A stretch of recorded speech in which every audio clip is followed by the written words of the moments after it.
I've been experiencing some weird things in my house for years now. I think it started back in 2011. Let me explain. I came back from school with my siblings and my mother. I was 12, I think. We arrived at home and I took off my shoes and ran upstairs. I peeked inside my sister's room as I was walking towards my room, and that's when I realized something was wrong. It was all messy and everything was out of their place. I told my mom as I feared somebody had broken in, but we checked all the doors and the windows and they were locked. Now you can imagine my surprise when I saw that my room was also messy. My clothes and my mattress were on the floor and everything just seemed wrong, as if somebody had done it out of hate. We all got the creeps when we saw my sister's stuffed animals. They were scratched, torn apart, like if some sort of animal had gotten inside my house. But as I said, every possible entrance was locked. We never knew what happened that day. Things were normal for years after that occurrence, but then in 2014, I think, some really creepy stuff started to happen. One day I was alone in my house.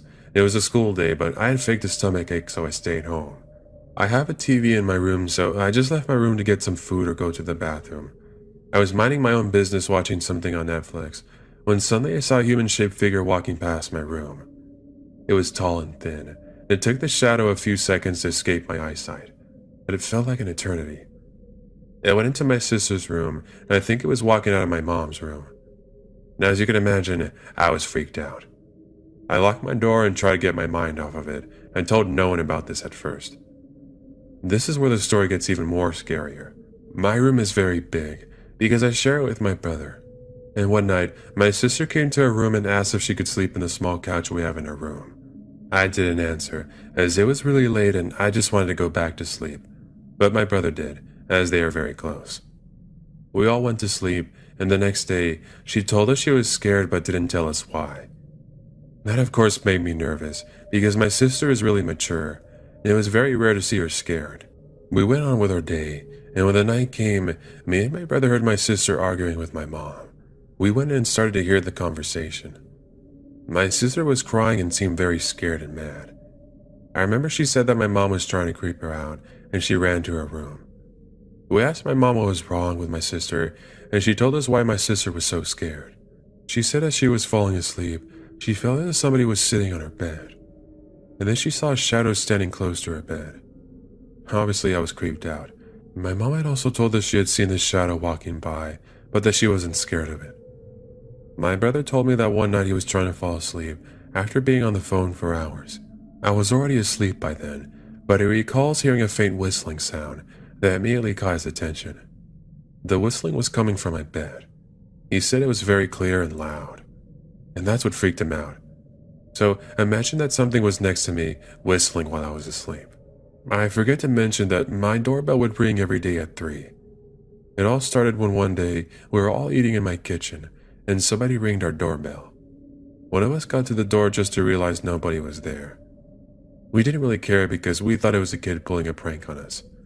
But the next day it rang again and again, and nobody was there. And that of course kept happening. Sometimes it was at 3 o'clock exactly. Sometimes it was at 3:01 or 3:02.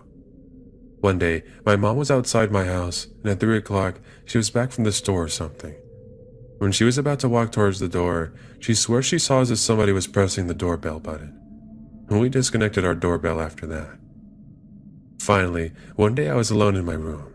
I was using my iPod while it was charging. I was minding my own business when suddenly my iPod decided to throw itself to the ground. It felt as if somebody had pushed it very hard and out of my hand. The push was so hard that it disconnected the charger and dropped my iPod so hard that the screen shattered completely. Whatever is living in my house really hates us. Those were some of the strange things that have happened in my house. Not all of them.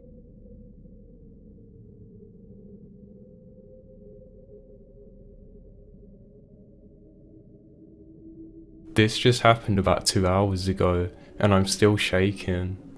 I live on the coast of SC, and my backyard is directly on the marshland.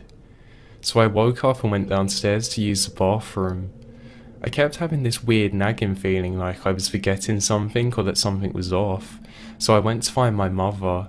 She's a night owl and she stays up super late doing gardening and stuff like that, She even likes to feed the raccoons.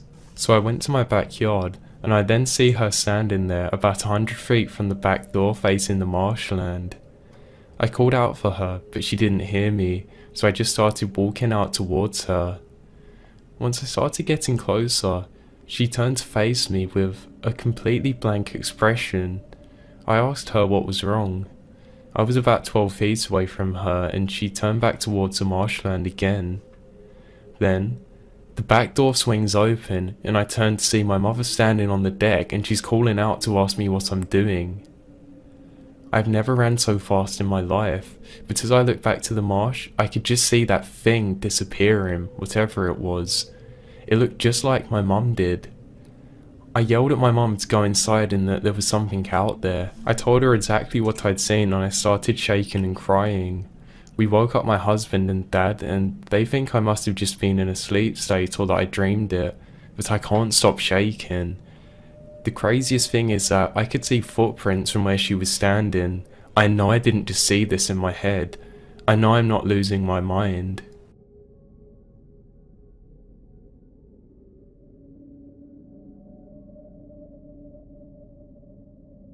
Hello, everybody. I wanted to share details of regular unexplained and paranormal activity that has been occurring at our family home for nearly 30 years. The activity ranges from cold spots and noises to moving shadows and full-on apparitions. In turn, each family member has heard or witnessed something, but some more than others. I'm interested to read what people's thoughts are on the matter, and if anybody else has experienced such things, you should write them down. I grew up in Salford, near Manchester in the UK, and we moved into what is a 2-up, 2-down council house in and around 1990 or 1991.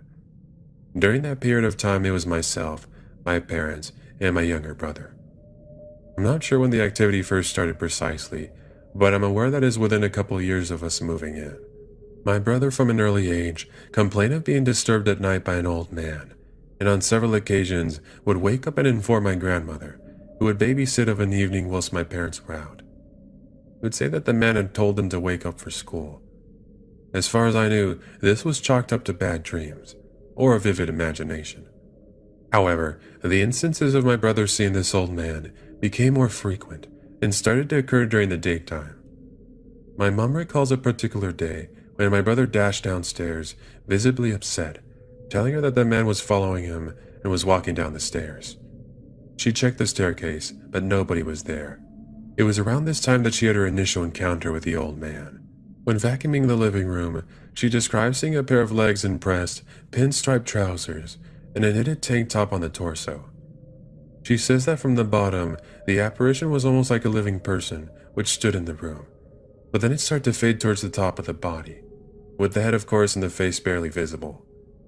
She remembers throwing the vacuum in the direction of the figure and running through to the back of the house and outside. A few days later, she told her neighbor about what she had seen. The neighbor, of course, as you might imagine, was a little bit disturbed, and told her that who she was describing was a previous occupier, an elderly man by the name Fred. He had passed away in the house, and it was a couple of years after his wife. Fred was seen on several occasions shortly after, again by my mom and brother, but also my grandmother. My grandmother told me years later of her experience, that she was helping my mom do some work in our garden when she saw an elderly man walk out of her back door and across the garden, vanishing as he walked. She told my mom of what she had seen, who in turn told her about the elderly man who seemed to be haunting the house. Although he didn't seem threatening, it really unsettled my grandmother, and coupled with my brother's encounters, she refused to take care of us at the house, and instead, we spent a lot of time at hers. To this day, she isn't particularly fond of visiting my parents' home. From then on out, sounds of walking around in the bedrooms or on the stairs upstairs when nobody was in or out of them ended up increasing, and items disappearing or being moved around became a part of the norm, particularly for my mom. We did notice that the activity was more persistent around summertime.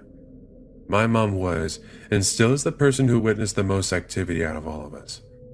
Whether this was because she was in the house more, or she is particularly sensitive, I'm not sure. But I believe a lot of the activity can be explained logically. What is interesting, however, is that when our parents decided to move my brother and I into different rooms, my brother seemingly stopped being disturbed by Fred, but my mom experienced more. I personally didn't experience anything until I was 14 or 15 years old, when in the early hours of the morning, I heard continuous, almost deliberate footsteps around the stairs and landing area. I remember waking up, quite annoyed of course, believing it to be my dad having a relentless night. And of course, as you'd imagine, all I wanted was enough sleep for school the next day. I called out to him to shut up and go to bed. That's when the noise suddenly stopped. No noise of feet returning to the bedroom or going downstairs. Just complete silence. Around a minute or two later, my bedroom door flung open and hit the wall. I remember jolting up and seeing nothing in the doorway, but the sound of footsteps started moving around my room. I yelled out to my parents and dived under the covers. My dad rushed down the landing and the footsteps stopped just as he came into the room. I told him what had happened and that I was frightened. He didn't laugh it off or tell me it was nothing to worry about, but instead told me to get into the bed with my mom and that he would stay in my room for the rest of the night. I found out a few years later that this was a regular occurrence for my parents, constantly being woken up by footsteps on the landing and stairs as well as around the perimeter of their bed. My parents seemed unnerved that something had started to disturb another one of their children. I'm aware that this post is becoming very lengthy, but there's so much more to tell you guys, especially as we now have a younger sister who is having her own unusual experiences. I live in my own home with my little family, and it seems to be spirit-free. But even to this day, I find I'm having conversations with my parents about the unusual activity happening in their home. The most concerning so far has been of a dark figure sitting cross-legged in the corner of my brother's room around 4 or 5 years ago. He says that he felt like it watched him for an extended length of time, and that when he tried to ignore it, he could feel and hear tapping on the headboard of his bed. Eventually, it ended up being too much for him, and he vaulted out of bed, past the figure that was sitting in the corner, and out of the room and vomited in the bathroom with fright. However, as a true show of masculinity and the obvious need to get some sleep for an early start, he went back to bed, enduring the tappings again and told whatever to go to hell, because he had work in the morning. For the past few years, my 11-year-old sister has experienced a lot of knocking noise around her headboard, similar to the ones my brother experienced the night he saw the dark figure. It's important to point out that these are occurring in different rooms and on different types of headboards. My brother's are leather and wood. My sister's are iron frame. Since a youngster, she has preferred to stay in my parents' room, but from the age of 7 or 8 years old, they knew they needed to get her out of the habit. Nowadays, my sister has it initially okay with going to bed in her room, but she gets disturbed around the same time every other night by knocking sounds on her bed and finds her way back to my parents' bedroom. As far as I'm aware, she hasn't seen anything unusual, but she definitely isn't keen on being alone in her room for long periods of time and has complained to me in the private that she thinks somebody watches her. My parents are reluctant to talk to her about what might be happening and the family's past experiences as my sister gets easily spooked. They have asked myself and my brother not to elaborate on what she may be experiencing. My belief is that it could be attributed to the telekinesis theory of young children, especially those nearing or going through puberty, which can make things happen around them without realizing. But my mom is on the firm understanding that my sister may be encountering a spirit. My mom has recalled the following story a couple of times to me. I'm not sure I believe it to what she thinks it is, but I find it fascinating nonetheless. On the night my grandfather was dying, a little over 10 years ago, my dad had been told to come to the hospital with his siblings. My mom was heavily pregnant at the time and chose to stay at home and await the news. She remembers sitting in the living room watching TV when she could hear knocking in the front window and on the front door. It is a knock that members of our family do when visiting our house. My mom assumed a relative had come over regarding my granddad and looked out of the window to see who it was. The only thing is, nobody was there. She thought it unusual, but brushed it off and went into the kitchen to make a cup of tea. Again, the noise of tapping on the window and the front door happened again. But as she was about to see what it was, the noise of running came from across the landing and down the stairs, stopping at the front door. Thinking it was my brother and something was wrong, she went to go investigate. Nothing, though. She said she had the most uneasiest feeling at this point, and something just felt very off. Shortly after, my mom received a call from my dad, informing her that my grandfather had passed away. That's when she realized the knocking had happened, around the same time he passed away. To this day, my mom believes that my grandfather may have been trying to visit his son, and Fred wasn't happy about another spirit entering the home. I think it's possible that with my grandfather's death imminent, tension and emotion would have been high, and that could be a psychological thing on my mom's part. That said, I don't think she has made it up. It genuinely unnerves her even now, but it may have been her mind playing tricks rather than paranormal. However, this is one of my favorite stories of unusual activity at our home, and it does make others feel uneasy when I tell them.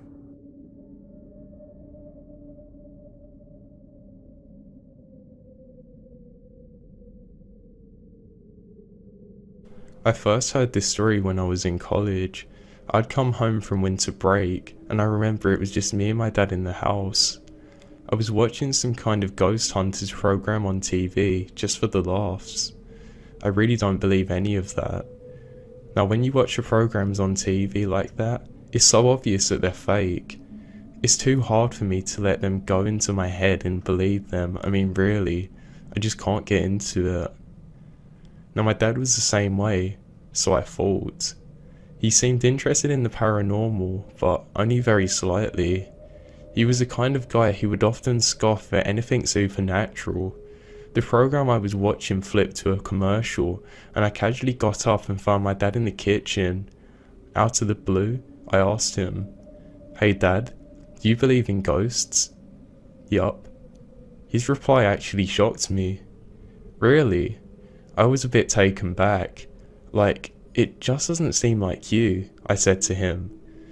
He shrugged his shoulders and mulled over at what I just said. "Yeah," he replied, eventually. "But I know ghosts are real. I met one." Upon hearing this statement, I had to know the full story. You see, my dad is like me. He likes to tell the stories.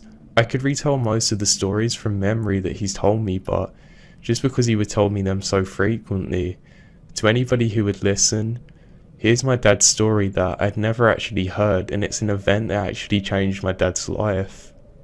To this day, I don't know if I believe it or not, but when somebody is so influential in your life and tries telling you this, and they're so down to earth, you kind of have to believe it.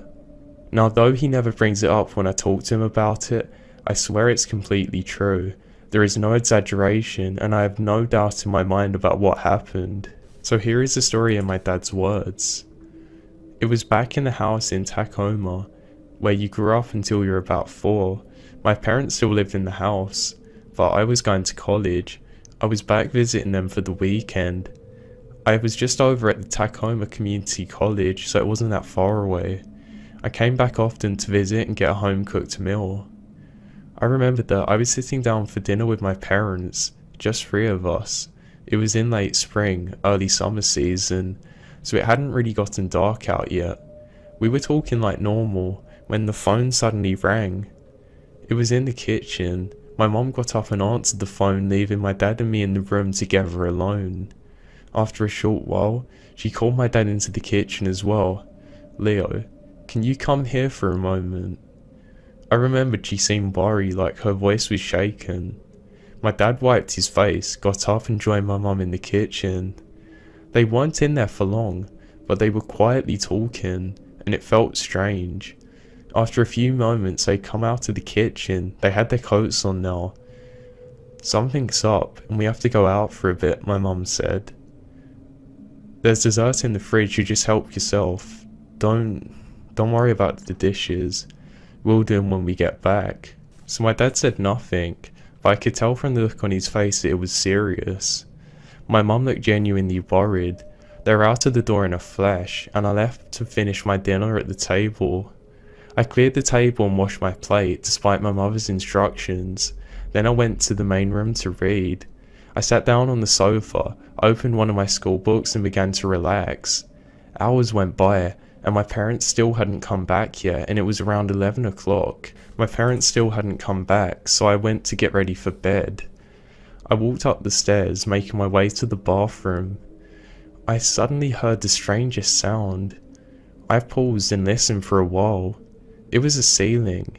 The ceiling was making a slow, drawn-out whining noise. The wood was genuinely creaking. It wasn't an unusual sound. There was some unusual rhythm that made me feel uncomfortable and curious. After listening for a while, I pulled down the steps to the attic and listened a bit more. I could hear the sound more clearly now, along with a metallic creaking sound. I gathered up my courage and decided to investigate. Now I have to say, I wasn't scared. I did have an uneasy feeling. To be honest, after a few seconds though, I felt quite comfortable, even though it was very dark and eerie. The energy in the floor wasn't foreboding. It almost felt warm and inviting. As I looked around the attic, it soon became obvious where the sound was coming from. Among the boxes and various other storage items was an old rocking chair, one that belonged to my grandmother. It was one of the many possessions she had left with us at the house. She was in a nearby home for the elderly, and couldn't fit much of her belongings into the room. The rocking chair was gently rocking back and forth, causing the floorboard to creak beneath it. Next to the chair, there was also an old bird cage. The cage door was gently swinging open and closed, making a quiet metallic creak. I figured that it was just a draft, and knowing that the sounds would keep me up all night if I didn't put an end to it, I went out and wanted to find the source. I compared the corners of the room, but try as I might, I couldn't find the source of the draft, nor could I feel it myself. There were no windows and there wasn't much ventilation. It wasn't even windy outside. It was a calm evening. Furthermore, the chair was heavy as the birdcage was, yet there were other things nearby that weren't disturbed. There were stacks of paper and stuff like that. It really wasn't making much sense to me. After a while, I decided to give up and looked back at the chair. It was still gently rocking. I walked over to it and rested my arm on the armrest, and it suddenly stopped rocking. Still, I couldn't feel any kind of draft. I lifted my hand and the chair was calm and quiet, but as I turned away, I heard the creaking again. I turned back and the chair was still rocking. It was really strange, but as I said before, it wasn't really creeping me out much. I just shrugged it off and walked over to the birdcage. The door was still slowly swinging open and closed. The cage once housed a parrot that belonged to my grandmother, but it had been empty for a long time now. I figured that if I at least shut this, then I could stop one of the sounds. So I did that. I then started heading towards the steps. As I was about halfway down, I heard that same metallic creaking sound again. I looked behind me and the door was back open, swinging once again unlatched, right alongside the chair which continued rocking like before. Something had unlatched it. I sure hadn't done it myself. Now in any other circumstance I would have been scared out of my mind, but for whatever reason I wasn't. I just didn't feel easy. Now a rocking chair and a birdcage aren't really the most scary things anyway. I just ascended the attic with a last glance at the strange behaviour. I then went about my bedtime routine. The creaking sound continued for a while and I couldn't sleep for it. I went back downstairs to where I could hear the noise, and I continued reading. It was a little after midnight when my parents pulled into the driveway. They came in and found me reading and they sat down with me. My mum was crying. They explained to me that they had spent the night at the hospital where my grandmother had just passed away.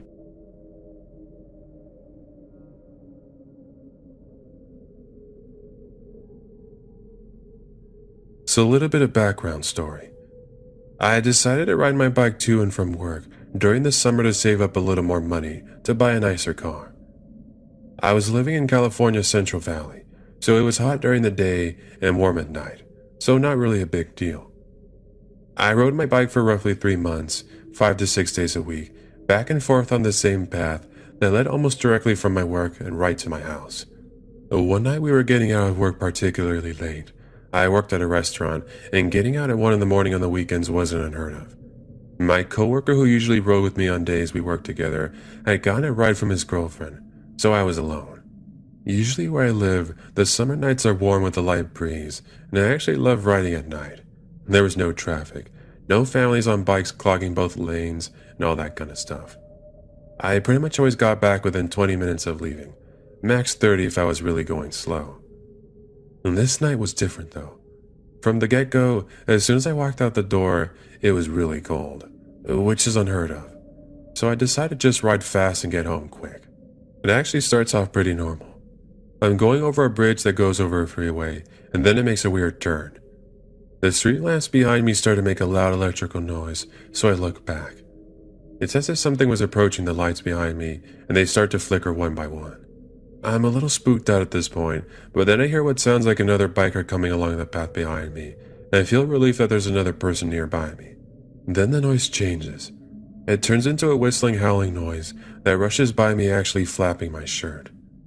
Now, I'm on borderline freaking out at this point, so I ride even faster.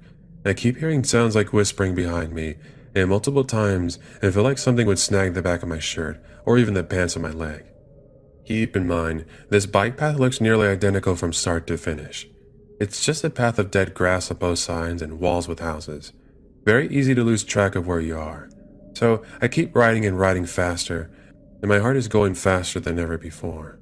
I'm on a fixed gear truck bike, so I can get it moving pretty quick when I want to.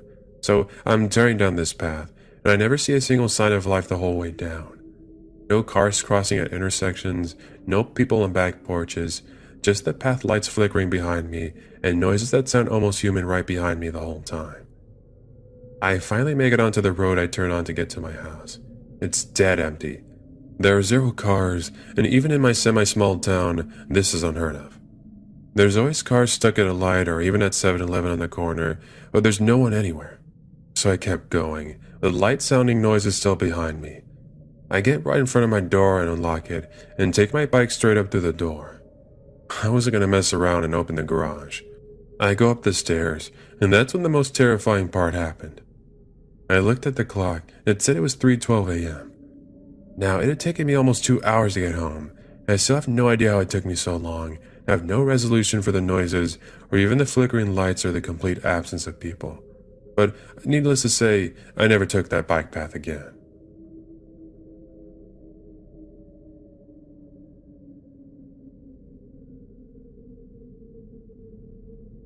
I've been a police officer in Mineral Wells, Texas for about 5 years now. If you're wondering, Mineral Wells is about 50 miles west of Fort Worth and has a population of about 16,000. The people here are salt of earth type people, God-fearing, hard-working kind.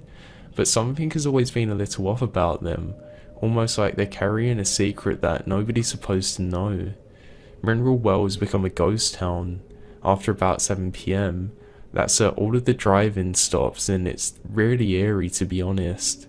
It's very safe for my patrol car though. Now in the 5 years that I've been there, I've never seen anything or heard anything strange. I don't believe any of the things I hear most of the time. If I hadn't had my own strange experience when I was a child, I'd probably be thinking I was crazy, but I'm not. The thing is that sometimes things happen that are truly unexplainable. They are real. I'd like to relay one of those experiences to you. Perhaps I can tell you. I have a ton. Now, to understand Mineral Wells, you have to know about its history. I learnt most of this when I visited the Historical Society after about 6 months of moving there.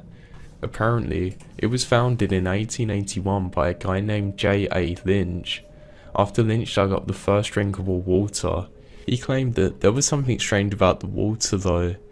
Apparently, it was able to cure some of his wife's illnesses. It was almost like miracle water. Very soon after, word got out about this miracle water. Quickly, a second well was discovered, then a third. A woman decided to drink from the third well to try and cure her dementia. Guess what? She was miraculously cured. The local children started calling the third well the Crazy Water Well, and they started just calling it the Crazy Water. It was strange how this miracle water flowed from the earth. News about this crazy water spread far and wide, and by the early 1900s, Miracle Wells had become the South's greatest health resort, with hundreds of mineral wells, bathhouses, bars, hotels, etc. People travelled all from over the country in hopes of experiencing this amazing healing power. As you probably imagine, many of the visitors were old or dying. Today, Mineral Wells is a shadow of its former self. Whilst it still has industry, it mostly operates as a tourism and retirement community. But don't let that fool you. In this town, there's a famous quote that says, "The past is never dead. It's not even the past." Now, after I'd been on the force for about a month, I had my first experience of strangeness in Mineral Wells. We got in a frantic 911 call about somebody finding a dead body.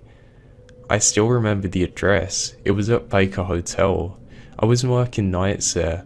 Apparently, that's where the rookies start, and the call come in at about 12:30 am. My partner and I were in the area, and it didn't take us long to get there. When we arrived, the 911 caller was gone, but the body was there, just as I had described it. It turned out to be a young woman. She was splayed out on the red brick steps that led up to the front entrance. Her back was broken and whatnot. It was honestly the first time that I'd ever seen anything like this. She had fallen from a great height. I remembered looking up to see if there were any balconies that she could have come from, but there weren't any. But there were plenty of windows since it was an old hotel. They didn't have very good safety features like modern hotels do. In fact, many of the windows were left open. I later learnt that the Baker Hotel had been shut down in the 70s, but no one would ever admit as to why. We secured the team and called out an investigation unit. The girl turned out to be a 29-year-old. She had been a resident of Mineral Wells her entire life and worked as a manager at a local cafe. On the night in question, Paulina had been out with some of her friends and was at a bar near the hotel. One of the girls that she had been out with had told the investigators that they had all been hanging out on the 7th floor of the hotel drinking after the bars closed. They suddenly realised that they couldn't find their friend anywhere. They began looking for her and found her clothes in a pile of one of the rooms next to an open window. When they realised that she had fallen, they called 911. There were only 2 bits of information they could offer. That the first was that she was called Paulina, and she had been overheard saying that she needed to go and meet Virginia, but none of them knew who her friend was. The second was that there were rumours in the town that she had been having an affair with the owner of the cafe she worked at, but none of them admitted ever seeing him with her. When I first heard all of this, it seriously disturbed me. By all accounts, she was a young, well-adjusted woman who had no reason to kill herself. Why would she do it? And why did she take off all of her clothes before doing so? After a full investigation, I didn't hear much about the case again. The investigators thought the circumstances were odd, but odd things happened in Mineral Wells all the time, and they were just pressing cases. This case was eventually closed. I didn't hear anything about it until about 5 months later, as I was poring over manuscripts at the Historical Society's archives. Then I came across a passage that made the hair on the back of my neck stand up. Here's what it had said. One story involving the Baker Hotel revolves around a woman known as Virginia Brown. As a resident of the hotel who was the alleged mistress of T.V. Baker, the owner and builder of the hotel, according to legend, Virginia was upset over the affair and drunkenly plunged to her death after jumping from the 13th floor. Many visitors to the hotel before it closed in 1972 have reported seeing a dead woman, sometimes wearing a red dress and sometimes not wearing anything at all. She roams the halls after midnight. This freaked me out, and I was about to note right out of there, but I've suddenly realised there was a reference to another document. It turned out to be the hotel's ledger from the mid-1900s. I searched for Virginia Brown's name and found it. She'd become a resident at the time, and there was a notation under the room heading, Room 714. It was at this moment that I realised that there was something seriously wrong and strange about Mineral Wells.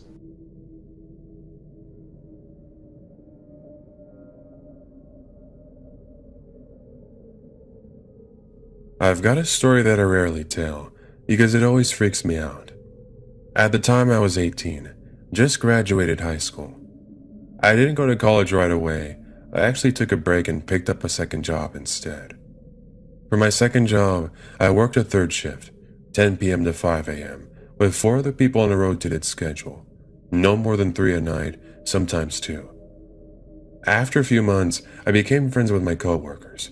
We'd take smoke breaks and eat lunch in the back, play music, etc. Honestly, it was a chill job and I actually liked it. Working at night can mess with your brain though. I realized that. However, my body had completely adjusted and I was always energetic and ready to get the shift done. At this point, I should probably say that when we worked, all the doors were locked and there was absolutely no way to go in or out without triggering the nightly alarm that automatically sets. One night when we showed up, before our manager left for the night and locked up, He told us it would only be my co-worker, I'll use the name Mike, and I, as our scheduled third, we'll call him Jake, called in sick about an hour ago. Me and Mike had no problem. I was probably closest to him because he was my age, and I had my dad as a teacher at his school. We start our usual routine with walking around the store with my manager to ensure nobody is there.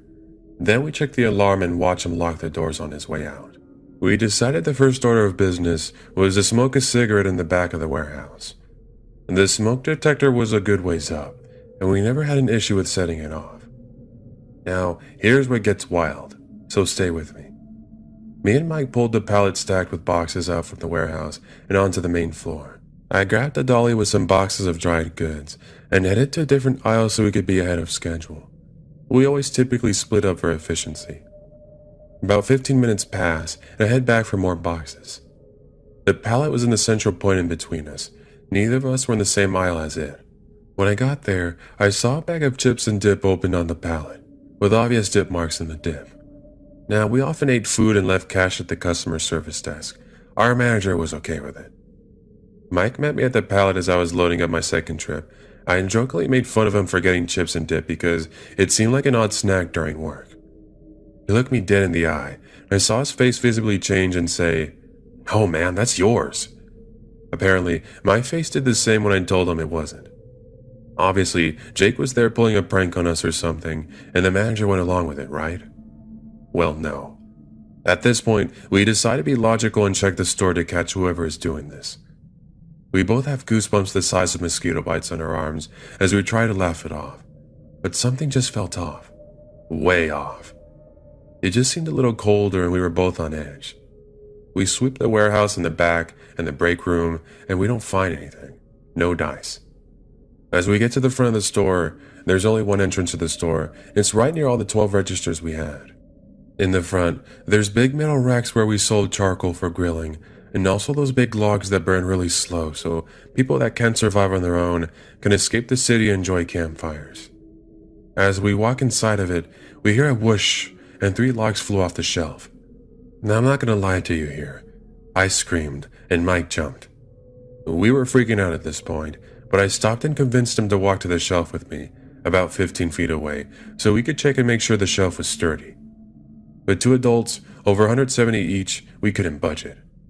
Something threw the logs off in front of our face, and as we walk around the store again, trying to find somebody, we don't find anybody.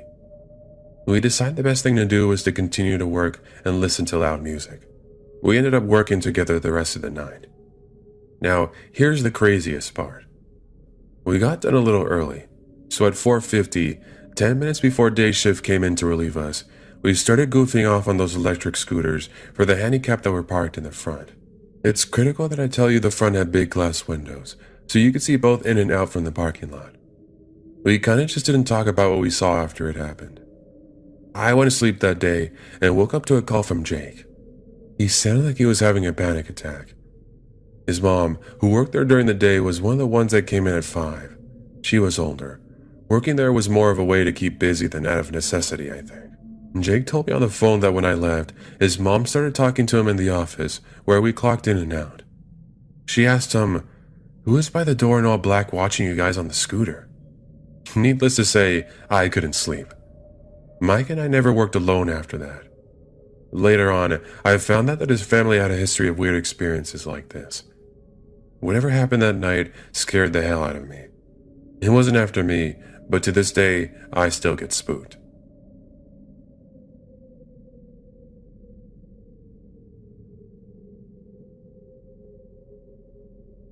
I live deep in the Alaskan bush.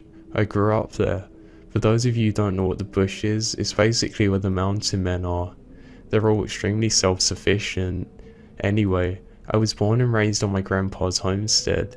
They migrated from Norway and somehow got the idea to live there. Some things about my grandparents. They're both very much of the old ways. They believe in the spirits. Also, they're very used to living off the land.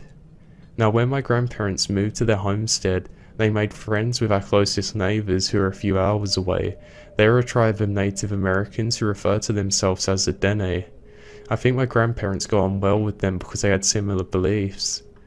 Anyway, I remembered waking up in the middle of the night out of a heavy sleep, not groggy at all, like I'd just been awake for hours.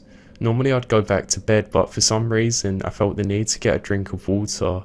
I wasn't even thirsty, I just felt the need to get a drink. I remembered opening the fridge, grabbing the jug of water and pouring myself a glass. I don't know how to explain this part. I tried to put it into words for 15 years. I felt a compulsion to look to my right and just out of the kitchen window. I wasn't forced or anything, it was just a nagging feeling. That's when I saw it. It literally gives me nightmares to this day. I thought it was an animal at first, unlike anything I'd seen before staring directly at me. It had the antlers of an elk, but its face was messed up. It was almost demonic looking. Its eyes given away that it wasn't normal. It had forward-facing eyes, almost like a predator. It was very dark and I could barely see, but it had milky white teeth. Its mouth was in fact moving, but I couldn't hear what it was saying. It just stared at me. I wasn't afraid. It just felt like the sense left my body. I stared back for about 20 seconds, turned round and went to bed. I was just confused out of my mind. I was sure that I was sleeping this.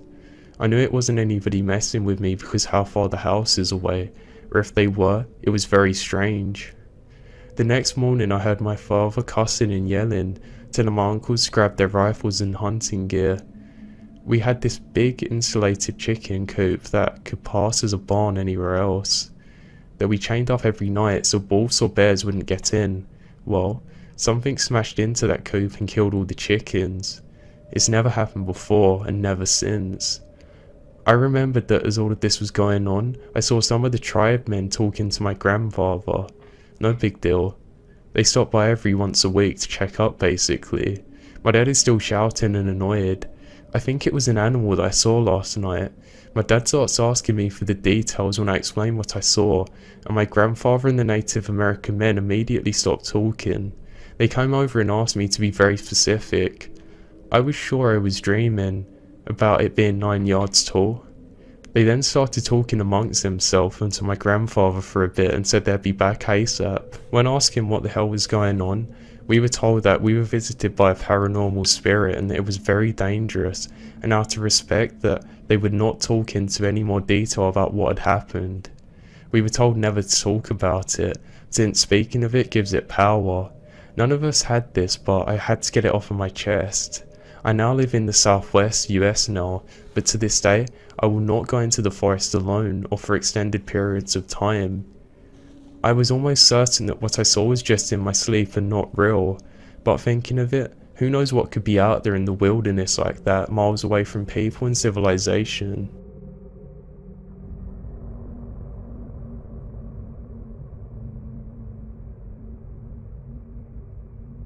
For some brief context, I'm a 22-year-old female, and the following events occurred when I was 19 to 21.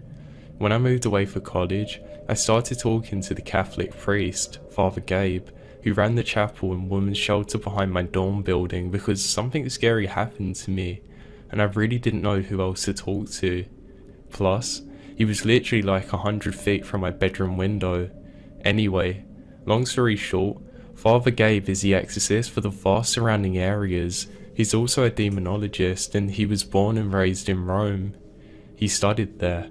He's also super old, like 87, and he's super broad-minded as well considering that he's a priest. I feel the need to specify that I'm not an overly religious person. I'm more spiritual, and my basic belief system is that there's something greater than us that our minds just can't simply comprehend, and that this entity we label as God, well, that's there and it does exist. There are things that are beyond our control that are sometimes malevolent. Now, demons isn't really the right term for them. It's the only term that we've come up with, but they are very evil.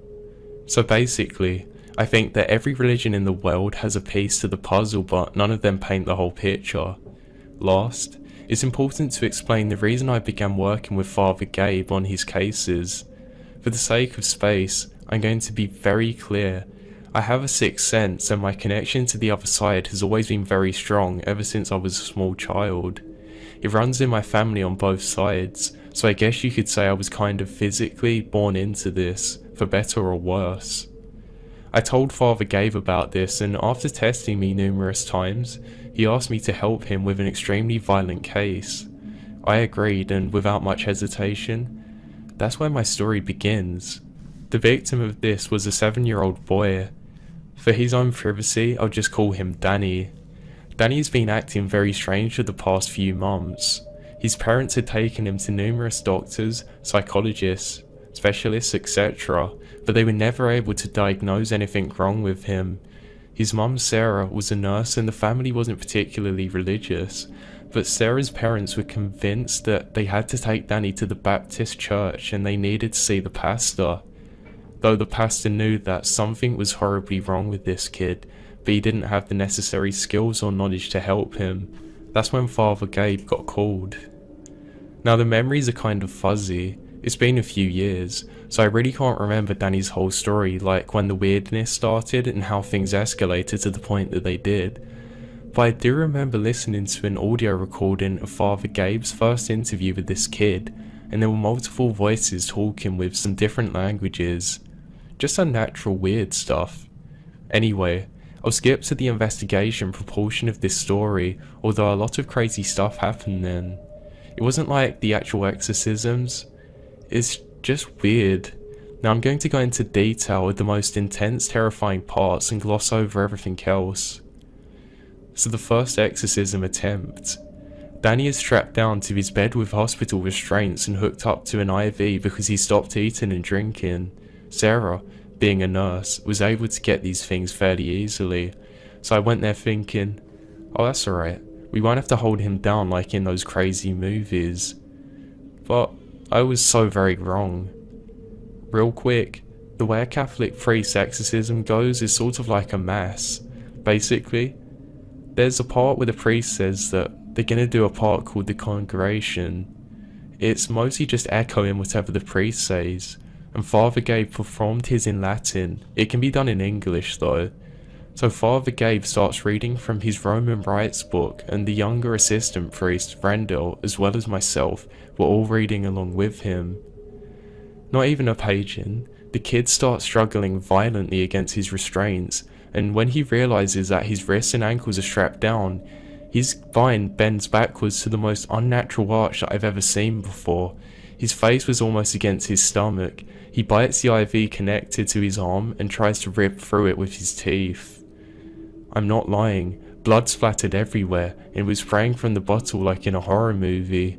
I then had to drop my book to go and help Father Randall. That's Roy, Danny's dad, and Hurdle, Sarah's dad and Danny's grandpa, hold Danny down while his mum was bandaging him up. Skip forward to the fourth attempt. We're all worn out. Danny obviously the most, but we have to power through. So we start the exorcism and things start going crazy. The power goes out and one by one the candles in the room are blown out. Now I'm afraid of the dark, so the moment this happens I'm already on my knees trying to find my flashlight, desperately searching. I do find it quick though, but by then the room is pitch black and strangely silent. My hands are shaking as I fumble around trying to turn on the flashlight when suddenly I smell rancid meat and a deep, guttury voice asks me in a mocking tone, "Are you afraid, Noel?"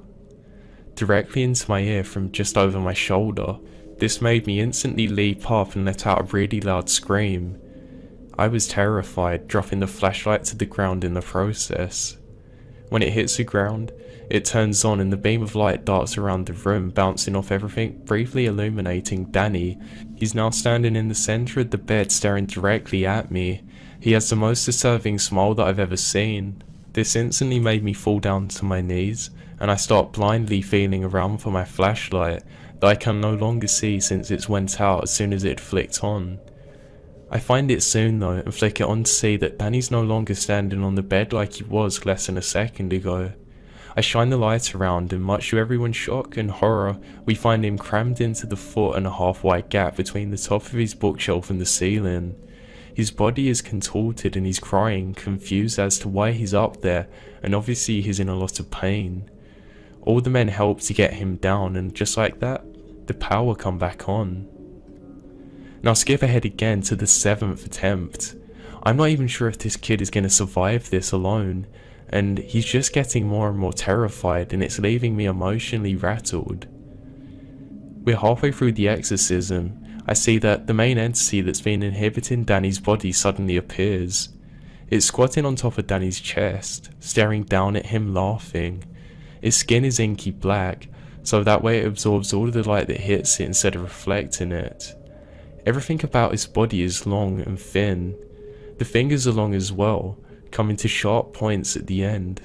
Not like claws, just like only continuous pointed digits, if that makes sense. It looked like a skeleton wearing a skin, only much thinner though. Its skin was razor sharp too. Its mouth was full of razor sharp teeth, and its eyes. There are no words in any language on earth that can describe such militia and horror. Already being emotional, I start to lose it. I start to yell at that thing to get off Danny and leave him alone. Everybody probably thinks that I look insane since I'm the only one who can see this thing, but I keep on demanding it goes. Then it looks at me, but I'm so angry that I fight the urge to cower in fear. This time, it just looks at me and it says in that ungodly voice, "Don't get angry, it's all just a game." Then this thing sinks into Danny's chest. He's just absorbed the entity. I'm still working on processing what just happened when I hear a loud metallic snap. It didn't take me long to realise the sound was Danny's right hand restraint buckle, because he suddenly sits up and slowly turns his head until he's staring at me. Once again, his eyes are completely black and his face is scratched into the most horrific smile.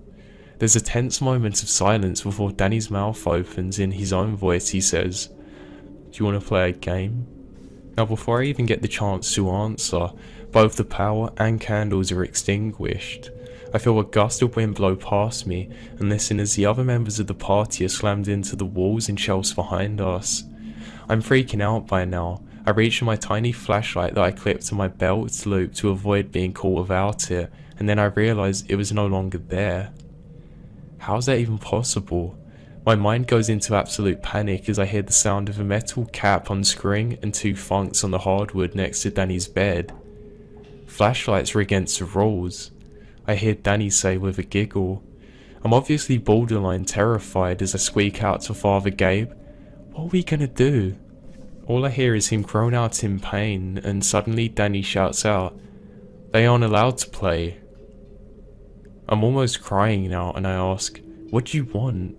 Another giggle, "To play." Then, on come the lights. I'm almost blinded by the sudden exposure of the lights to me. I can't see a thing, but I can hardly believe what I'm seeing. All the males in the group are pinned up against the wall, obviously unable to move.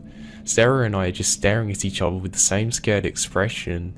Suddenly, I hear a low growl come out of Danny, bringing our attention back to him.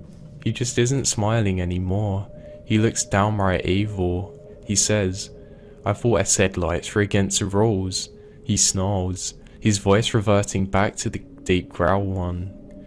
Now from across the house, I hear Danny's grandpa, Laurie, yell and flip that the circuit board just went back on. Danny flies into a rage. He starts thrashing wildly while yelling, "You broke the rules," over and over again. Sarah and I move forward to pin him down and restrain him once again when he suddenly stops flailing. There's a toxic pause before I hear him whisper in a barely audible voice, "Now I'm gonna break something." And then his body starts contorting in the most unnatural way that I've ever seen. He then twisted and twisted, and it put massive amounts of stress and strain onto his left shoulder, as if he were trying to pry himself out of the other restraint. It then clicked to us exactly what he was trying to do. Sarah and I jumped on him, trying desperately to hold him down. I'm not ashamed to say that by this point I started crying. Sarah and I struggled to stop his twisting body from winding any further, but to no avail. I'm 5'7" and 130 pounds. I'm by no means a pushover, and Sarah was only a little smaller than me, but as we were trying our hardest to push him down, we were both crying, and at this point we realised we couldn't do anything. The one thing about all of this that I'll never forget the rest of my life, Danny's left shoulder suddenly caves in, retching downwards into the socket with a sickening, unmistakable pop, and just like that, he was back. The thing left him to feel the pain of the shoulder that he'd literally just dislocated. I have never heard another human scream like that. I doubt I ever will. So, this is where I'll stop. I had many stories, but I just wanted to broad stroke the most terrifying and traumatizing of events that took place. I'm not asking anyone to believe me, but I thought that others might find this story interesting. This world is full of both darkness and light. This experience gave me a glimpse of both.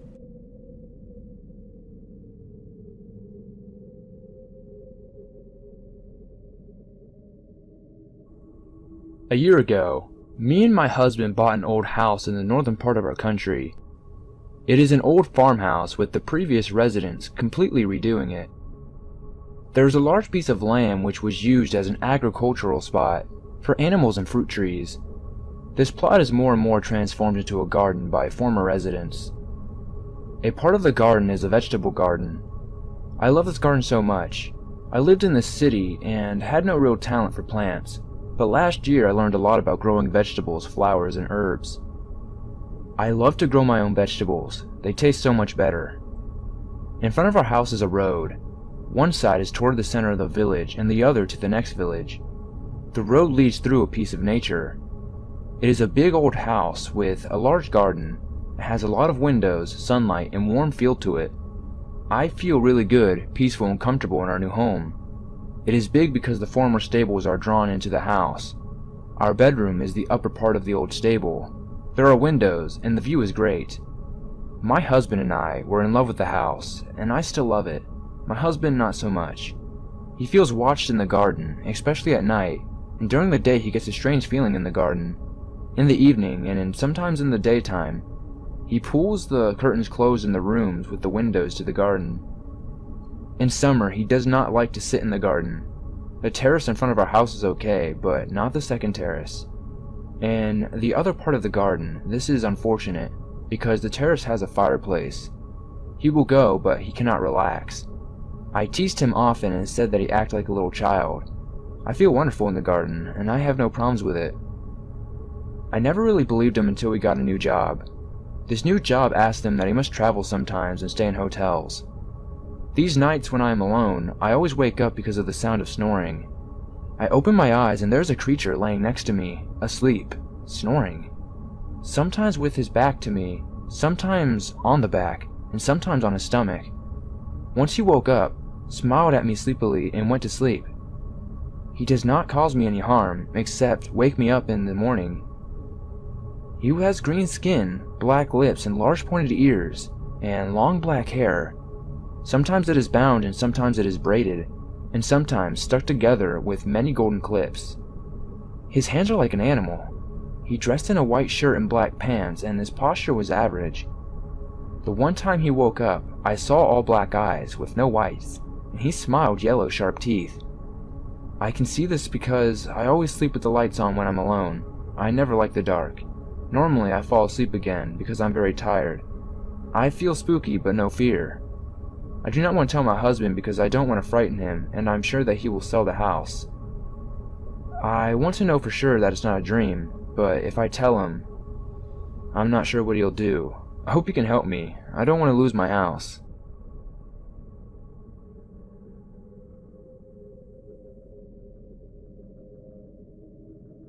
I live in a high-rise building. Now the building itself is from the 1950s. There's all kind of stories about how this place is supposedly haunted. I never believed any of this.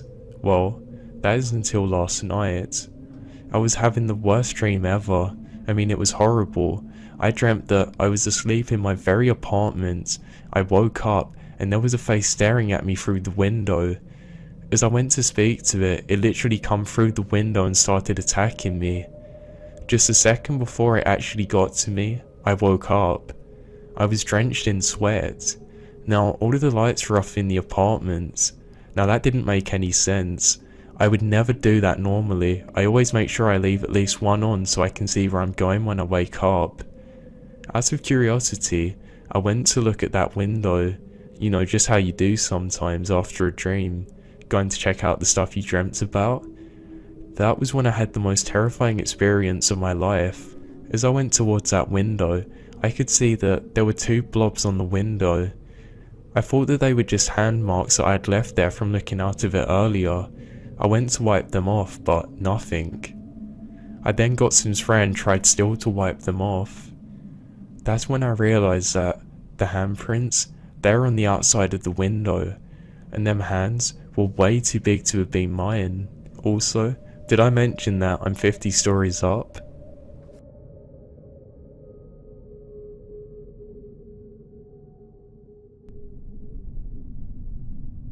A bit of background first. The following story happened when I was 22 years old, so 6 years ago now. At the time, I was working at a psychiatric facility, doing general admin stuff. The area I worked in organized training programs for frontline staff.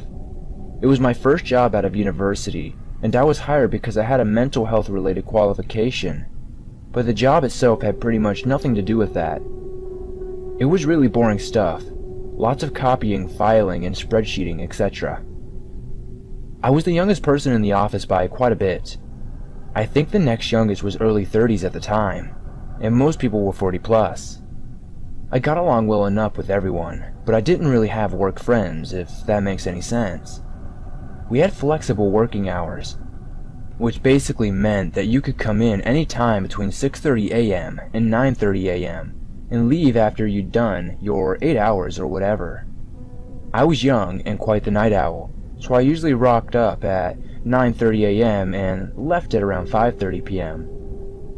I was often alone in the office for at least an hour or so at the end of the day, as most of the other staff opted for the start early, leave early approach. The facility where I worked was quite historical. For ease, I'm just going to refer to it as the Center, a collection of heritage-listed buildings, many of which had been repurposed over the years. At the time I was working there, the primary purpose of the center was forensic mental health. So they had high and medium security areas where patients were housed behind secure fences and etc. They also had non-forensic patients and residential rehabilitation units on site. So, this basically meant that a number of patients were free to wander around the place for the most part. Once or twice, we had patients come into our area, but we never had any major trouble from them. The area where I worked didn't have anything to do with patient contact, and our building was on the outskirts of the center, furthest from the high secure area. Our building was a big grassed area out in the back where we were allowed to park, and just to the side of the parking area was an old, dilapidated building that was, probably still is, pretty popular with local ghost hunters. Apparently, they couldn't knock it down because it was heritage listed, but they eventually erected a big fence around it and took the floor in the upper level to deter people from snooping around and hurting themselves. This didn't necessarily stop them, though. I remember security being called at least a few times when we noticed people hanging around and trying to sneak in through the fence. The old haunted building had apparently been a ward originally, but had closed sometime after a big flood hit the area over 100 years ago. Now, to be perfectly honest, I'm not 100% sure on the accuracy of these details, but from what I was told during the flood, the center was cut off for at least a few days, stranding workers and patients. And during this time, that particular building flooded and a number of patients died. Anyway, regardless of how true the patients dying in the flood story is, the whole place is creepy. It is a historical psychiatric facility after all, and naturally attracts a lot of ghost stories and urban legends. People have of course died over the years, with some standout cases, including a young female patient who was lured off-site by two other patients and brutally murdered back in the 80s. So you get the idea, it was an eerie place to work.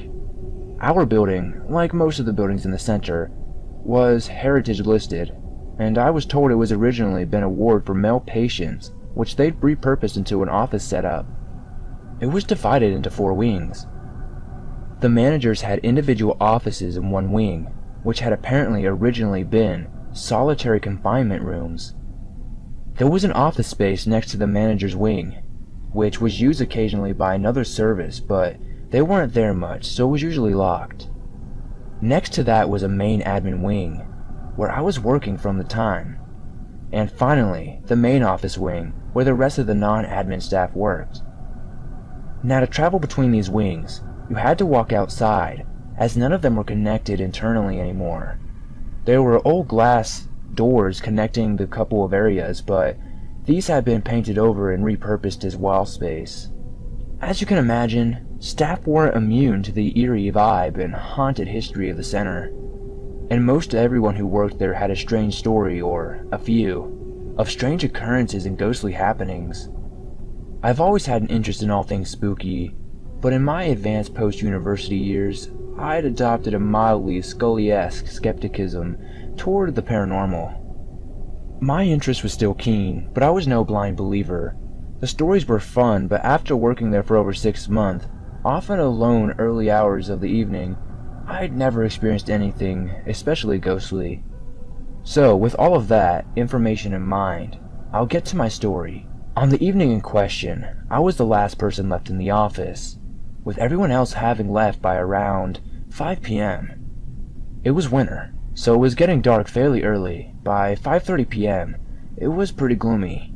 Despite a lack of ghostly happenings during the past 6 months that I had been working at the center, I wasn't immune to the creep factor of being there alone after dark, and I was planning to leave as soon as I'd finished a big load of copying I needed to have done by the next day. I was printing a bunch of training manuals, and every so often I needed to go empty the printing tray, as the printer automatically stopped if there was too much paper stacked up. The industrial printer I was using was stored in a room in the manager's wing, so to go collect the printing I needed to walk outside, down a short ways to the entry door to the manager's wing, then down past some offices to the printing room. The first couple of times I walked down to collect loads of printing, nothing out of the ordinary happened. All of the doors were unlocked, so I just walked out with my wing, down into the manager's wing and into the room with the printer, where the door was open. On the third time I went to collect the printing, however, I was troubled to find the manager's door wing was closed and locked. I fetched my keys and unlocked it and walked inside and up the hall to the printing room, which was strangely locked as well. I unlocked the door, collected the printing. The printer was still going at this stage as well, and went back to my wing, feeling a bit uneasy. I reasoned that perhaps the security had come to check on the building and locked up for the night. This would have been very strange though, as the lights were clearly on in my wing and the printer would have been running, so for them to lock up without checking my area, where it would have been apparent someone was still working, would have been very strange. Strange, but not beyond the realm of possibility, I figured. So I decided I'd stick around till my print job was done, despite feeling a bit creeped out and starting to consider the possibility that perhaps my colleagues' stories of eerie occurrences weren't just watercolor fodder. After waiting a while, I went to collect the next load of printing. I was shaken to find the door of the manager's wing had been once again inexplicably locked. With keys in hand, I unlocked it, walked to the printing room, which was, at this point unsurprisingly, also locked. I unlocked it, grabbed the printing from the tray, and fled back to my wing with considerable haste.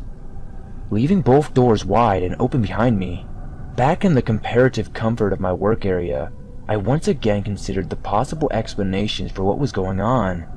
Again, the only thing I could come up with was that the Central Security had come in locked up. But whilst that was a possibility, albeit unlikely, in the first instance, it was becoming increasingly unlikely, given my subsequent trip to the relocked doors. I really didn't want to go back into the manager's wing again, as by this point, I was truly wigged. By something as innocuous as a couple of locked doors, no less, but despite my rising fear, I needed to grab the final load of printing, and ironically, ensure the wing was locked before I left. I doubted. I was scared of spontaneously locking the door, was going to be viewed as an acceptable excuse if I hightailed it out of there, leaving the printing incomplete and the building possibly unlocked. With the keys in hand, I returned a final time and was initially surprised but relieved to find the door of the manager's wing wide open, just as I had left it during my previous hasty exit. Relaxing a bit, I entered the hallway and walked down to the printing room. However, my heart sank as soon as I saw the door to the room was closed, and sure enough locked too. I quickly unlocked it, ducked in to grab the printing. However, while I was doing this, I heard a noise from somewhere down the hall. It was a scratching sound, and then sort of a murmur. I ran, slamming the printing door behind me. I rocketed down the hall, and I thought I caught a glimpse of something dark moving down at the end of the corridor. As I ran around the corner and through the outer door, I locked the door quickly, ran back to my wing, dumped the printing on my desk, grabbed my shit, and got the hell out of there. I literally ran to my car. The spontaneous door locking was one thing, but creepy noises, even if it was just my imagination, that was definitely getting a big nope from me. The next day I told a couple of my colleagues about what had happened, and they were sympathetic but ultimately didn't seem terribly surprised or skeptical. It was just a creepy place, and weird things happened there sometimes. After this incident, I tended to come in a bit earlier for a while, so I wouldn't be left there alone at night. Eventually, the fear factor wore off though, and it wasn't too worried about it anymore. There were other occasions during the years that I worked there where strange things would happen. I'd hear voices talking in the next wing to where I was working, even though everyone had left for the day. A few colleagues reported experiencing this too, and odd noises which honestly could have been anything but seemed creepy in context. My uncle worked in the center too for a time, and he recounted how he and a colleague once had been working late at another building on site when they had suddenly heard what sounded like a waterfall roaring down the halls in the room. He said it went for several minutes, and it was deafening, before suddenly just stopping. He never could explain what caused the sound. If I had to put my skeptic hat on, looking back on my printing room experience, I feel like the sounds I heard, the scratching and the murmur, were definitely real, but I'll accept I could have misidentified the sound of something mundane as something more sinister in my already heightened emotional state. I was pretty terrified by that point. To be honest, I probably didn't actually see anything. I suspect it was just likely my fear clouding my judgment and subsequently coloring my memory of the incident.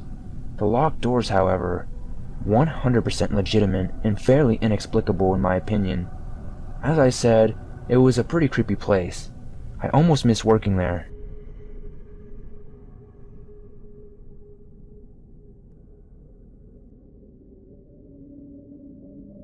It's almost 5 in the morning right now. I am wide awake. It's the most wide awake I've ever been. I'm an atheist and don't believe in any of this, but what I saw has truly grabbed my attention and chilled me to the bone. I was having a completely random dream.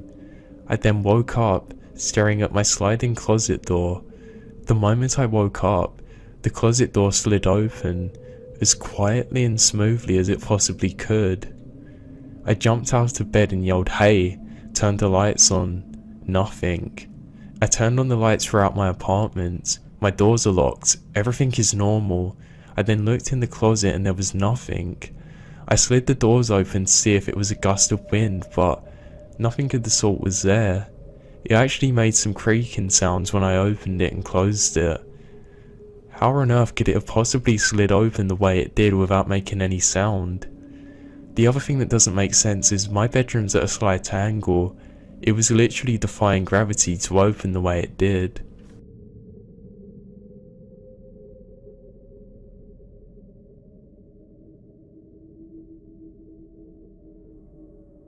During my senior year of high school, I would normally sleep real late into the night.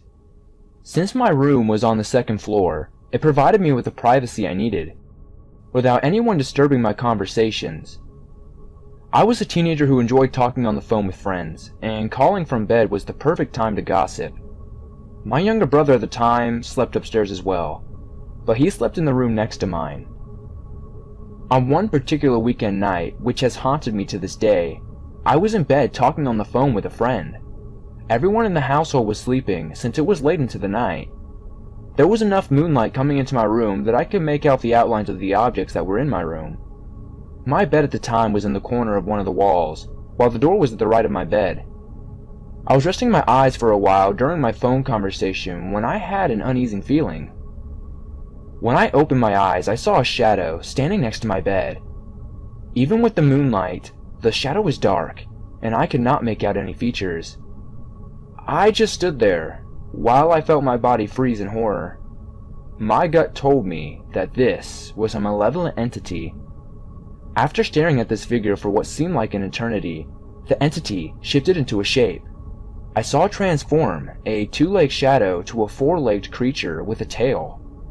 When it did this, it crawled on my ceiling near my bed. My room ceiling is low due to the shape of the roof. There is a slant to the ceiling on the edge, so you can hit your head on it if you're not careful. It is at this moment that I threw my phone. My friend was still on the line, jumped out of bed, and went for the light switch next to the door. I did not look back at the creature out of fear. When I turned on the light, it turned off in a matter of seconds. I turned it back on again, and it turned off again. I felt my adrenaline going after I failed to keep the light on, so I threw open my door, turned on the light in the hallway, and frantically knocked on my brother's door. I woke up my brother that night, and although angry as soon as he opened the door, he looked concerned when he saw me crying and shaking terribly. I told him what had happened and what I had seen in my room, and I quickly tailed him behind and to check my room, and retrieved my phone. When he turned on the light from my room, the light stayed on. We did not find anything but my phone still on the bed.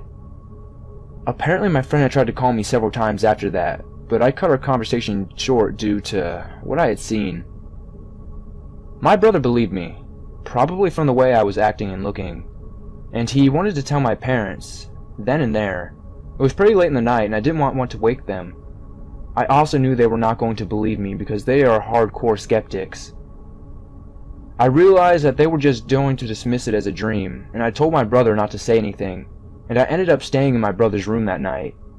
I could not sleep at all that night due to the fear and due to the questioning of exactly what that thing was.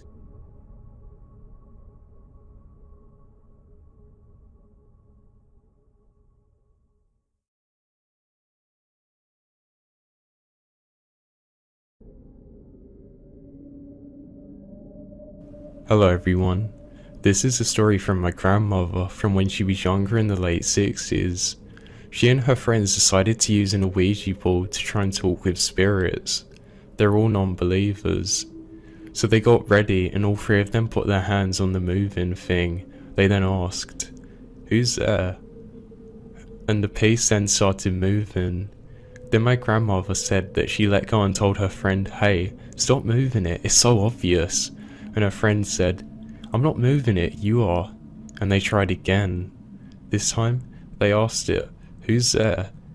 And the same thing happened. My grandma told me that she felt terrified. She said she really didn't know what to believe now, and instead of a name, the board spelled out a phone number, and my grandma was freaked out. None of them dared to call it. They asked, "Whose number is this?" Then it started to move once again, and this time it spelled out, "Call this number and tell Joseph not to travel tomorrow." My grandmother and her friends were horrified by this because none of them knew a Joseph, so they tried calling the number, no answer. Again, no answer. So they all decided to go home and call it a night. None of them called, but my grandma did the next morning at around 8 AM. She called and there was a woman. My grandma said, "Hello, can I speak to Joseph?" And the woman said, "He's not here right now, he went to work. Who is this?" My grandma explained the situation and the woman said, "Oh my god, I'll call you back when I've told him."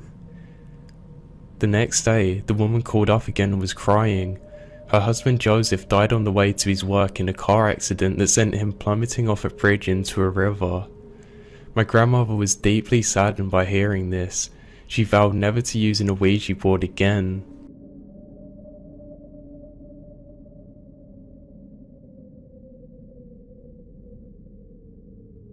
I got a story that I rarely tell because of how much it scares me.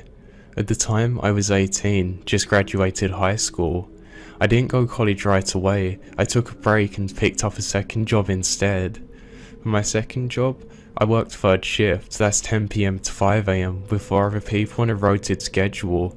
That's no more than 3 a night and sometimes 2 a night. After a few months, I become friends with my co-workers. We'd take smoke breaks and eat lunch in the back room, playing music, etc. Honestly, it was a really chill job. I actually really enjoyed it.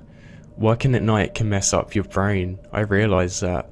However, my body completely adapted and I always felt energetic and ready to go to every shift.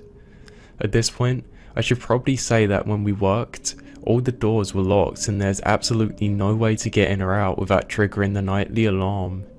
So on one particular night, we showed up just before the manager left for the night and locked up. He then told us that it would only be my co-worker, who I'll call Mike, and I, as our schedule. Jake, as I'll call him, called in sick about an hour ago. Me and Mike had no problem. I was probably closest to him because he was my age and he had my dad as a teacher at his school.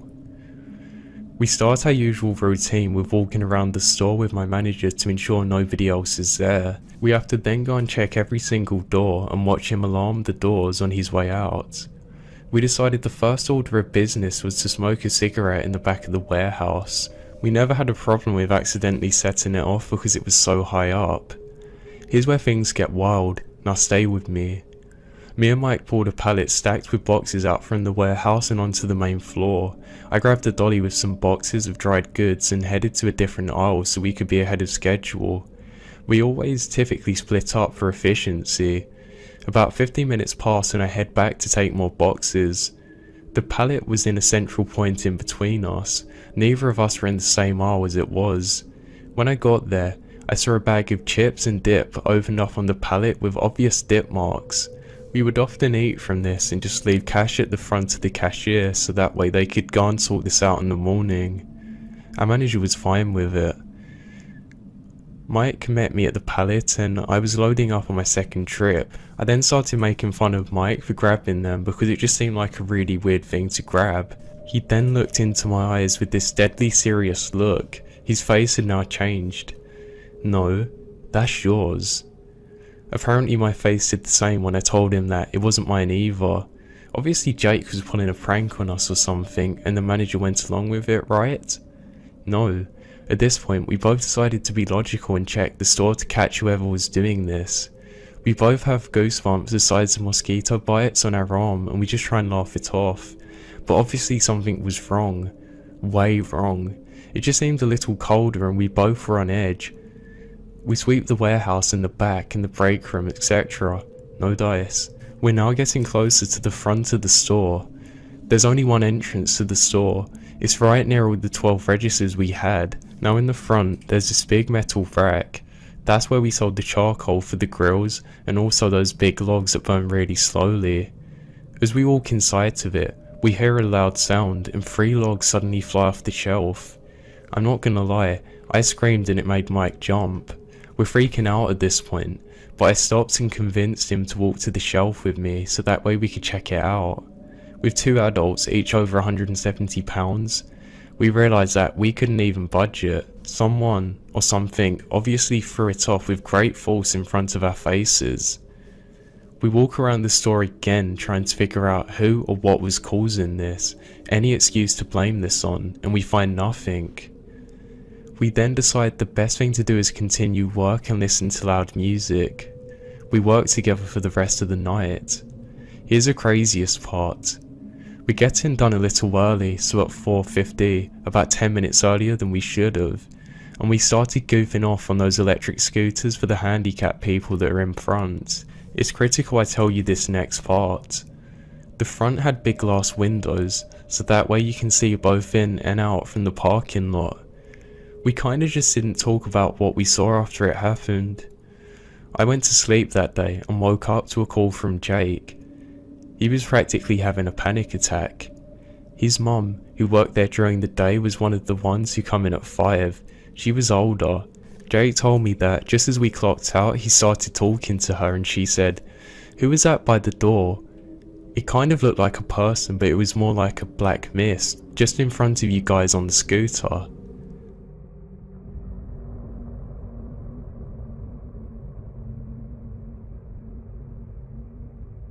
My grandfather was a Royal Canadian Air Force pilot during World War II.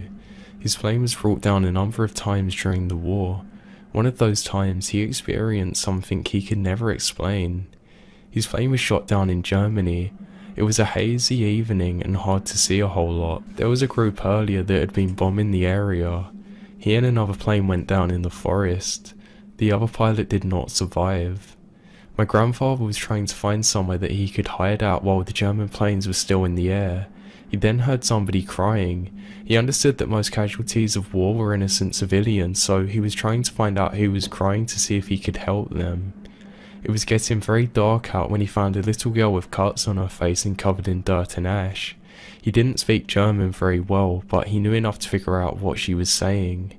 He followed her through the trees for a while. He couldn't see very much because there was a lot of ash in the air. Everything smelt burnt and dead. He always said that's what everything smelt like during the war. Burnt, dead, sometimes mouldy. They then came out to what was left of a small farm in a forest. They were very near a small town, the one that had been bombed. A bomb hit the farm directly and everything was broken and collapsing. The girl then led him to the front door, which was half broken off, and they went inside. As he went inside, he couldn't find the little girl anymore. She was gone. He was very afraid because he had literally nowhere to go. It was the middle of night, so he had to stay hidden in the house until morning. In the morning, he then discovered that there were several bodies around the farm.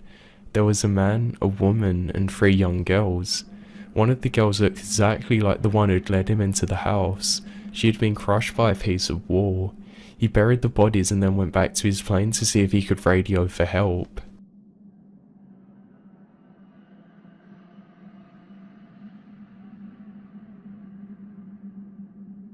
I was only around 12 years old when this happened. Me, my mum, along with my brother went to our local cemetery to say some prayers for the dead. We're Catholic. Now I'm not sure why we did this, but I think it was because our family friend had just died and got buried there. We prayed here for about 30 minutes and then decided to leave. My mum got in the truck with me and my brother was about to get in the passenger side, which is also at the side facing the graveyards. Right as my mum got in and shut the door, a random, unusually strong gust of wind started blowing in the direction of the graveyard. We then all suddenly heard the most horrific, disembodied scream that any of us have ever heard in our lives. I vividly remember it sounded like it was an older woman who was maybe in her 40s or 50s, I guess. After I looked over at my brother, he looked straight back at me with the same pale expression on my face. After that, we all jumped into the truck and frantically told our mum what had just happened, and she just responded saying, yeah, okay. I know without doubt it was a paranormal experience that happened to me because there were no houses around the cemetery and there was no way that anybody's voice could have been carried that far. I mean, literally, nobody was there. It wasn't just the fact that nobody was around though, it's the fact that you could hear it projected at us and it was so close to us, yet nobody was there. My brother and I still talk about it to this day 10 years later, and this was literally the most screwed up scream that I've ever heard in my life. If I had to say, it would almost sound demonic.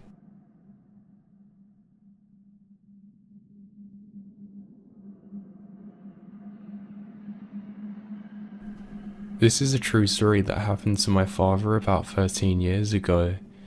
That day, my dad was so excited to be taking a shop class at a community college. The catch was that he had to travel over a mountain to attend it. He asked to borrow my sister's car so that way he could attend the seminar for the weekend. He headed off early that winter morning, full of joy, excited for what was ahead. Unfortunately, at 10 AM, I got a call saying that my father was being rushed to hospital. He was in critical condition and was rushed into emergency surgery. A part of his bone was coming out of his leg, he had collapsed lungs and other major injuries. It was touch and go for 4 weeks while he was trying to heal. During this time we had the car towed to the local car impound yard. I went with my mother to clear out the car and met the insurance adjuster. As we began clearing out the car, I realised that the back window was completely shattered and the front driver's seatbelt appeared to be cut. It was almost as if somebody had come along and cut the seatbelt and whatnot where the driver sat. I made sure that I double checked to see if there was any fraud edges, but there were none.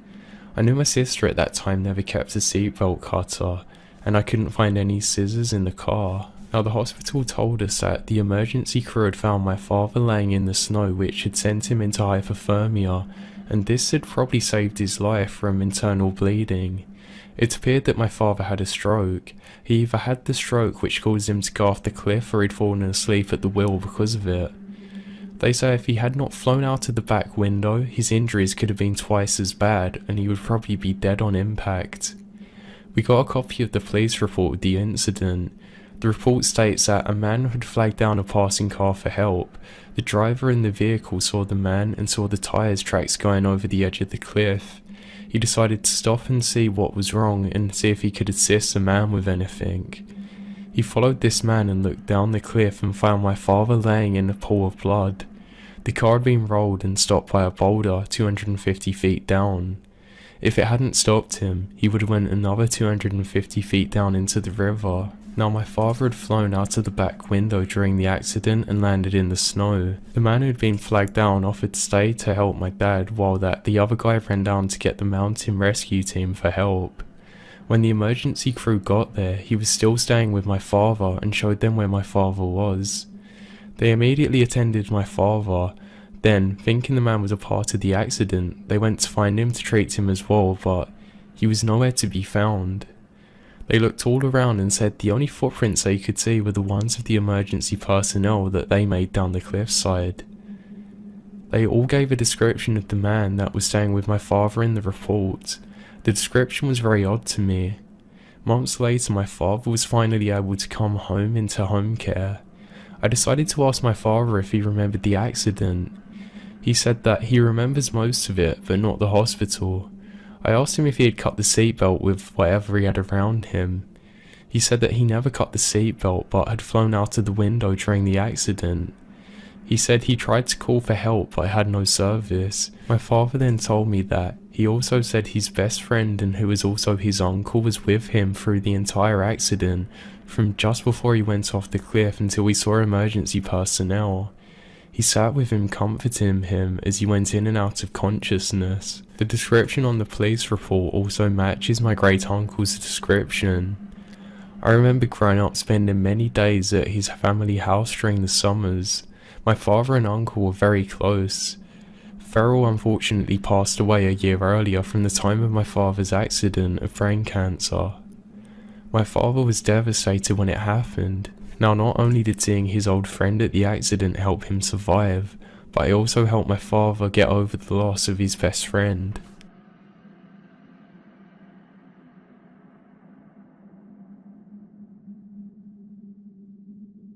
Ever since my grandpa died, which was back in 2004, the same type of bird has often been following us into places where we like to go or lived. Now, I'm no bird expert, but it's always pretty small and it has an orange breast. When it appears, it just looks curiously like it's just observing. It would actually get quite close to us and never even seem scared. But it would never eat anything that we left for it. A lot of the time that we would see it, it would be in his grave in the cemetery. But not always. Sometimes it comes after rethinking memories of my grandpa.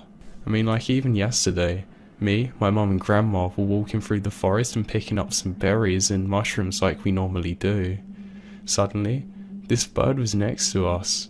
It observed us for a moment and then simply flew away. My mum then told me that going through the forest and picking berries was one of my grandpa's favourite things to do.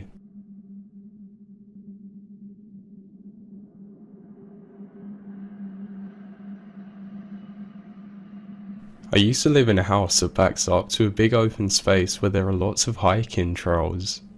Lots of joggers and people walk their dogs there. Anyway, one night, I had a kind of creepy dream that there was an old lady that come into my room and she kept on trying to get me to go outside with her. The dream woke me up, so I gone and got some water from the tap and turned off my fan because it was really cold when I fell asleep again. I then went right back into the same dream with the same old lady trying to come into my room and saying, "You have to go outside now." I kept telling her that it was too cold. I woke up again. This time, my fan was on. I figured I must have just turned it on or accidentally flipped the switch as I got up, so I turned the fan off and went back to sleep. This time, I had the exact same dream again, except she was much older looking in this one and really agitated. She was yelling at me, "Go outside, you must go outside." I got up in the dream and followed her to the hallway. When I got to the hallway, she wasn't there and I woke up and I was actually standing in the middle of the hallway. I have never walked around in my sleep before or after this. Also, my fan was on again when I come back to my room. At this point, I was freaked out, so I gone and got something to eat and watched TV. I went back to bed at around 5 or 6 and the dream never come back. The really messed up part to all of this is that, a couple of days later, I saw that there were police cars in the open space, and when I asked my mum what was happening, she said that they found an older woman who was reported missing days ago, and she must have had a heart attack or stroke or something by the trail and actually died there.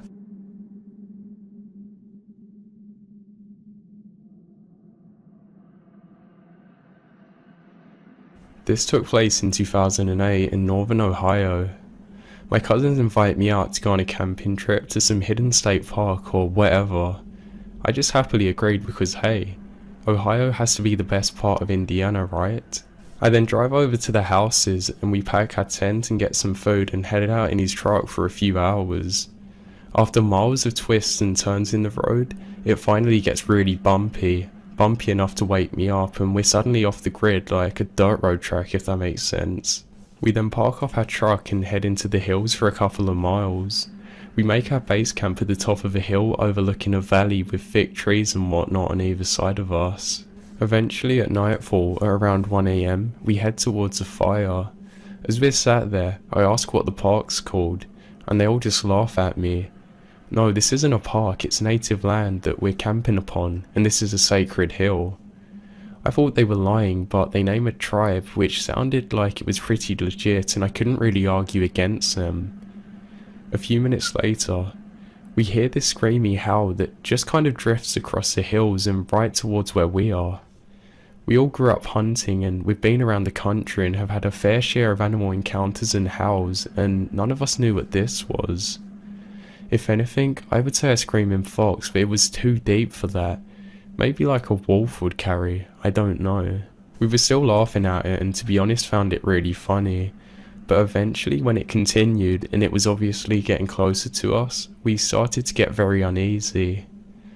The fifth scream sounded like it was coming from down the valley, so we all looked over into the direction, and I don't care if you believe this or not, but I say this is true to my death. Out of the tree line, I saw what looked like a gnarly thin naked man who was far away, and he seemed way too tall to be normal. He was somewhat transparent. This thing takes off in a sprint with both its legs coming directly towards us with no hesitation. All three of us ran out of the hill and into the woods towards the car. Being night, it only made it more terrifying. As we reach the bottom of the hill, we hear the screaming again. This time it is where our camp is. None of us turn back to even check if the thing's near us. After the fastest 2-mile hike in my life, we finally get to the truck and floor it off the land to the nearest McDonald's, where we all sat down with no words together. We agreed to go back in the morning to grab our things. We do, and to our surprise, nothing has been moved and nothing seems out of the ordinary. We expected the place to be trashed, or at least a few things to be taken. We then drove to my uncle's and we tried to joke about it and move on, but this has bothered me till this very day. I don't think it's something that I'm ever gonna forget.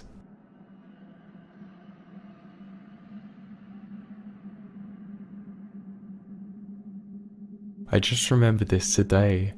About a year ago, when my mum and I were driving around, we approached a red light and the car in front of us started slowing down totally normally. This car had actually been in front of us for about 10 minutes. Nothing seemed out of the ordinary until the light turned green and the car didn't move. We waited here about a minute before my mum decided to beep at him to try and get this guy to move. But he still didn't move. There was no response. Now we couldn't see the back of their head, so we figured they'd just dropped something. The light turned red again, and at this point my mum beeped again out of annoyance, which probably isn't the best thing to do. A pedestrian starts walking across and had seen the whole thing. He decides to knock on the car window to make sure the person inside is okay. My mum and I watch as there's no response. He looks in the car, then looks at us with a really confused expression. He starts shaking his head while looking at us again. He does the same thing twice. I lower my window and ask if the person is okay. He then replies with, "There's nobody inside."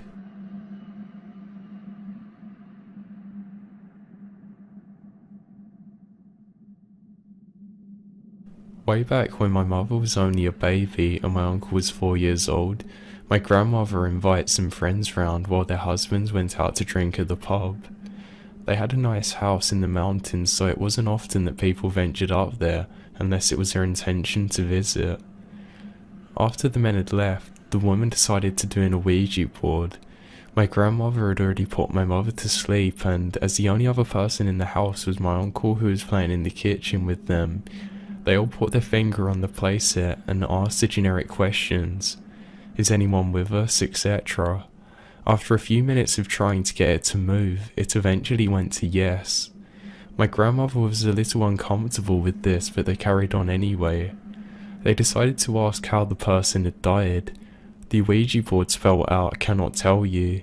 They asked who it was and it said the same again. This confused them. My grandmother asked why not, and it wouldn't tell them anything. The only answers that they can really get are weird ones like, there are too many ears.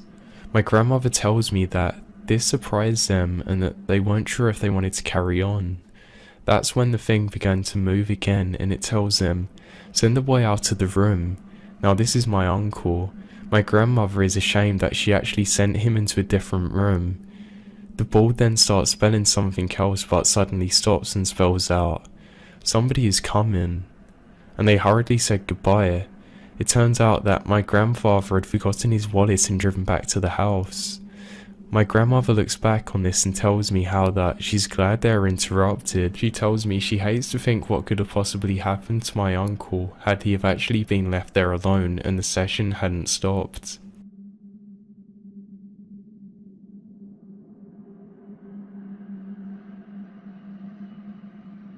This happened about a month ago.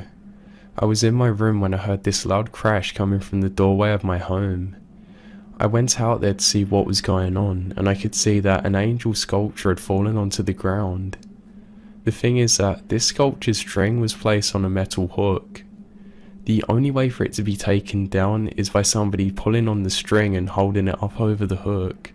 There's no way that it would just fall down. The string hadn't broken either. I decided that I was going to take some pictures of this, and as I opened up my iPhone, I saw that my storage space was 6.66. Now, I know this could all have been some weird coincidence, but it still doesn't explain how the angel fell, and why was it the angel of all the sculptures that fallen?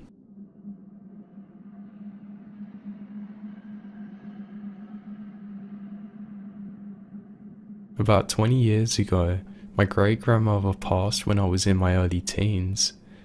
We didn't live in the same state as her, so unfortunately we missed her funeral, but we were able to drive 2,000 miles to visit the rest of the family a couple of weeks later.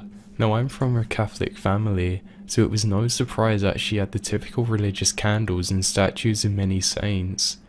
Among the things, there was a blonde doll in a blue dress in a giant glass cabinet. We were told by my aunt that the doll would grow hair, and apparently they regularly took care of it, bathing it, washing its clothes and trimming its hair. They also were convinced that there was a spirit living inside it. Coincidentally, my mum was familiar with that doll and tried to convince me that the doll's hair had grown. I wasn't buying it. I paid close attention to the length of its hair, because my family refused to let me take pictures. Now the hair flowed a little past the shoulders, nothing spectacular, it just looked like a regular doll. A couple of years later, my grandmother wanted to revisit our out-of-state family members, so what was the first thing I wanted to do? Yeah, go and check on the doll. Now its hair had grown outwards towards the entire length of the doll. I talked with my family and they said the doll was grief-stricken due to the passing of my great-grandmother, and that they actually saw some tears down her face the next couple of days. They explained that they had stopped cutting the hair because apparently that was my great-grandmother's thing. I hadn't seen the rest of my family since, but we hear from them once in a while, and the doll is still with them, and amazingly, the hair is still growing and everything. I never got a real explanation as to why this was happening, just that there was a spirit inside the doll.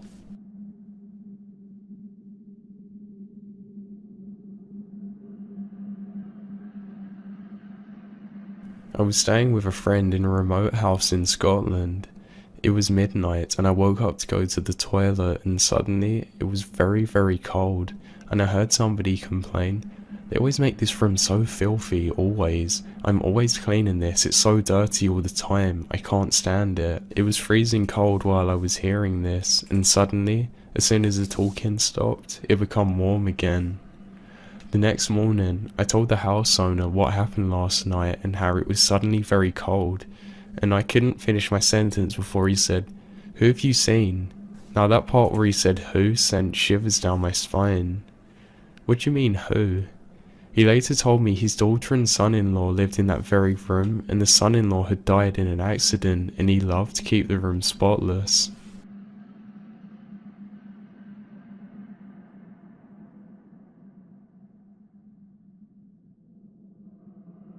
I was a complete skeptic before this incident. My wife and I rented a secluded small 2-bedroom cabin in the Washington area so that way we could have a hiking adventure. Upon arriving, my wife walked into the house and said that there was no way she was sleeping in one of the rooms because of the energy. To her defense, it was a bit creepy. There was a weird doll dress that was on the walls of decoration. There was a weird rocking chair that seemed to move on its own, and there was also some door that seemed to lead into an attic. Once we got settled, we discovered a journal with entries from past guests. There were multiple terrifying entries. My husband woke up to the smell of bacon and eggs cooking, yet nobody was awake. I wouldn't mind that, to be honest. The doll dress in the bedroom is the gateway to hell. We woke up last night to the sound of something walking in the attic, yet the door was locked, and when we come to find it the following morning, it was open. I didn't think any of this was real, but we decided to sleep in the living room now. So the next night, after hiking all day, we were eating and drinking outside at night by the fire. We were drinking some alcohol, and I started to dare my wife to go into the bedroom that she was scared about. She was freaked out, but I insisted there was nothing wrong with the house, and I proceeded to go inside and take the challenge myself by exploring the room at night. As I entered the hallway, I reached the door and turned the doorknob and pushed the handle inwards to enter the room. Now the door opened about 10 inches and stopped, as it hit a chair that was propped up against the door. My mind quickly calculated the logics of why this had happened. Door opens inward, room with only one entrance, chairs at the side of the door keeping me from going in. I then let out my scream and slammed the door shut after I realised what was happening, and played it off to my wife that I was trying to scare her.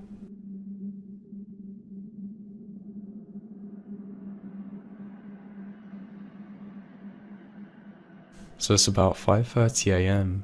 I went to bed about 15 minutes prior. I'm still not fully asleep.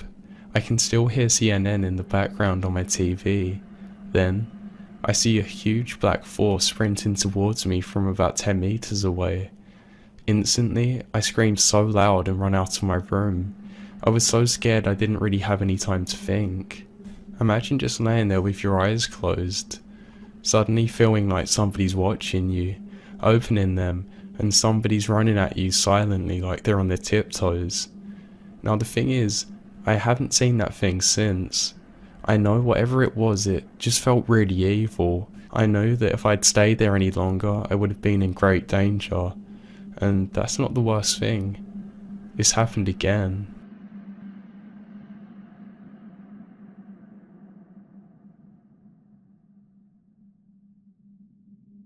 A friend of mine, Jan, is a semi-retired geriatrics nurse with a Masters of Science in Nursing. She is in her mid-60s and has experienced numerous unexplainable events in her career, and I have one story to share. Jan was a head nurse during one stage of her life at a nursing home where one of her male patients was in the process of dying. He had an abundance of family members visiting him near the end, and Jan would occasionally drop in to speak with the family and try and assure them on his condition. During one visit to his room, Jan was standing around talking with his relatives when the patient sat up in the bed and exclaimed, "Dorothy, what are you doing here?" while staring directly at an empty corner of the room. Lots of the family members there were very emotional by this, and they started crying. Some of them were just dumbfounded though. Jan asked why the reactions. One of the patient's family members then stated that Dorothy was a patient's sister. She passed away within the last 24 hours and they didn't want to upset him by telling him that his sister had died. Even reciting this story now still sends shivers up my spine.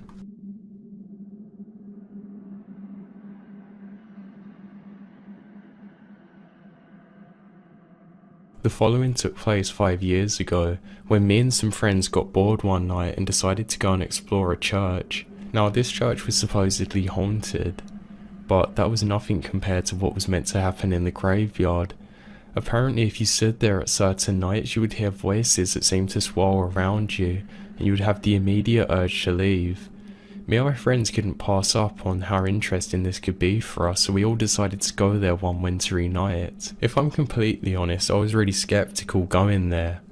I knew this place would be creepy and your mind would play tricks on you, but nothing was actually going to happen. Definitely not the swirling sounds. So anyway, as we get there, like I thought, nothing really happened. I got bored and my friends actually started trying to provoke ghosts. They did this for some time but nothing really seemed to happen, so we decided to go back to the car. Just as we did so, this intense sudden storm really picked up.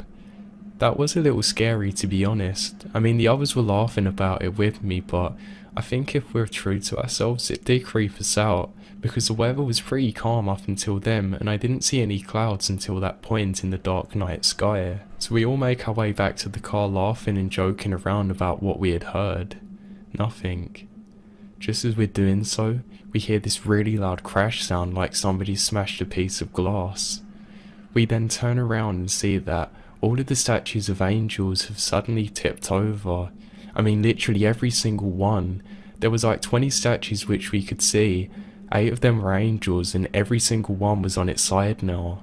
I really wish I could tell you more about this story or a follow-up, but honestly, I have no idea what happened that night. None of us do. We all got out of there and we've never discussed it since.